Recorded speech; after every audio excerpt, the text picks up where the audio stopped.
इत्थे चोर बैठे ने, चुप करके कमरे च जाके बह जा, मैं आंदा पिया।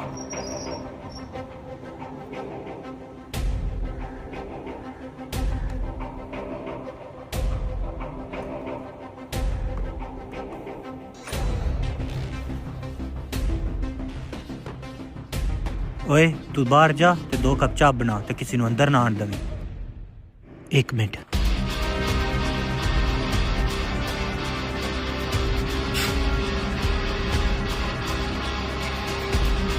जी भाई की बने है? तेरा काम हो गया है, विखाओ।